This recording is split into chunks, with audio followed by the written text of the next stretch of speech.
Plant bending is a special type of water bending where the bender controls the water inside plants to move them. It's mostly used by waterbenders who live in swampy areas, like the Foggy Swamp tribe. Because plants are full of water, skilled waterbenders can manipulate vines, roots, and other vegetation almost like whips or ropes. They can use them to trap enemies, build structures, or move through the forest. It's especially useful in environments where there are a lot of plants and not much open water to bend. Airless void. Really good airbenders have the ability to form airless voids using their airbending.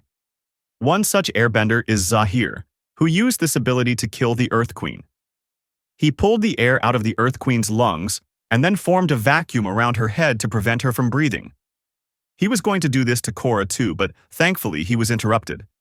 Besides Zahir, Avatar Yang Chen could also do it, but on a much bigger scale. She could pull the air out of an entire room to make it an airless void where no one can breathe. But because she's a pacifist, she never used it to kill anyone, just threaten them or make them unconscious. She even tried to limit the number of people who knew about the ability by using it only when she's alone. She didn't want anyone finding out about the deadly ability and using it. Blue fire is a type of fire that only the greatest firebenders can bend. As far as we know, only Azula has complete mastery over blue fire, but Roku can wield it too. Blue fire isn't just a different color from regular fire, it's also much more powerful. In the Reckoning of Roku novel, Roku learns how to use blue fire while inside a spirit cave that boosts the power of benders. Roku says that blue fire is much harder to control than regular fire. He says that to prevent himself from significantly harming his opponents, he needs to be more precise with his bending. Azula, on the other hand, can bend blue fire easily at any time, which really shows how good she is at firebending. Being able to bend blue fire, however, doesn't necessarily mean that a firebender is more powerful than one who can't. One clear example of this is Ozai being much more powerful than Azula, even though he can't use blue fire. Combustion bending is a rare and dangerous form of firebending, where the bender can create powerful explosions from a distance using their mind. Instead of throwing fire with their hands, they focus energy through a special point on their forehead and fire off blasts that explode on contact. These explosions are extremely destructive and precise, almost like a laser-guided bomb. Combustion Man and P. Lee are known users. It takes intense focus and can be disrupted if the bender is distracted or injured. Flight is a rare ability used by some powerful airbenders to fly without any help. No gliders, no bison, just their own bending. To do it, an airbender has to completely let go of all earthly attachments, including people, desires, and emotions. This level of detachment is extremely hard to achieve. One airbender that was able to do it is Zahir, after he fully let go of his connection to P. Lee. Once in that state, he used his bending to lift himself and move freely through the air, truly flying instead of just gliding or jumping high. Bloodbending is one of the most powerful special bending abilities that waterbenders can have. This is one of the most feared bending abilities. The first waterbender to learn bloodbending was Hama. She learned it while she was imprisoned in the Fire Nation. The second waterbender to learn it was Katara, who actually learned it from Hama.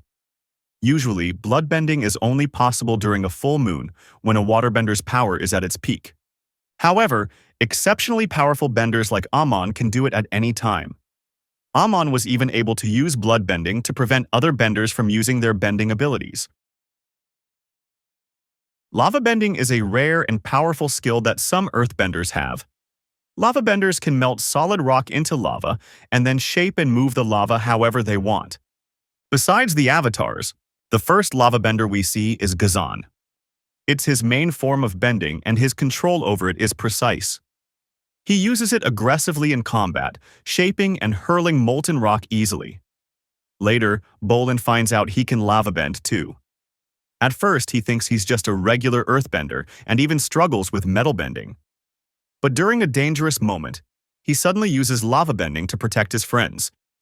After that, he starts learning how to use it better. Metal bending is an advanced skill of earthbending. This technique was first discovered by Toph while she was imprisoned in a metal cell.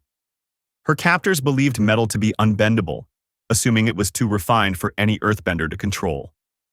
However, Toph, using her extraordinary seismic sense and ability to perceive vibrations and the composition of materials through her feet, realized that even refined metals still contained traces of earth.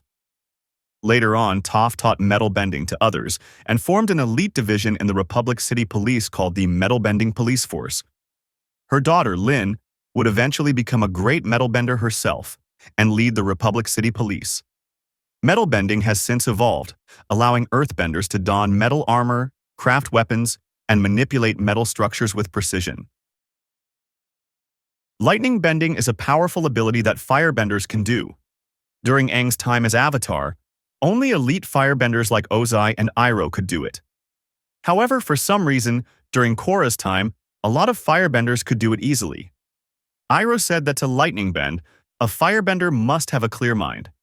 However, there are many cases of firebenders lightning bending even when they don't. One example is when Azula and Zuko were fighting, and she was literally lightning bending even while having a mental breakdown. Sand bending is a variation of earth bending used to control sand. It's most commonly used in desert environments. Because sand is loose and constantly shifting, it's harder to bend than regular earth. It takes more precision and control. Most sandbenders are part of desert tribes and use the skill to move through the desert, build shelters, or even create sandboats powered by bending. While powerful earthbenders can eventually master it, it usually feels unstable and harder to control than solid ground.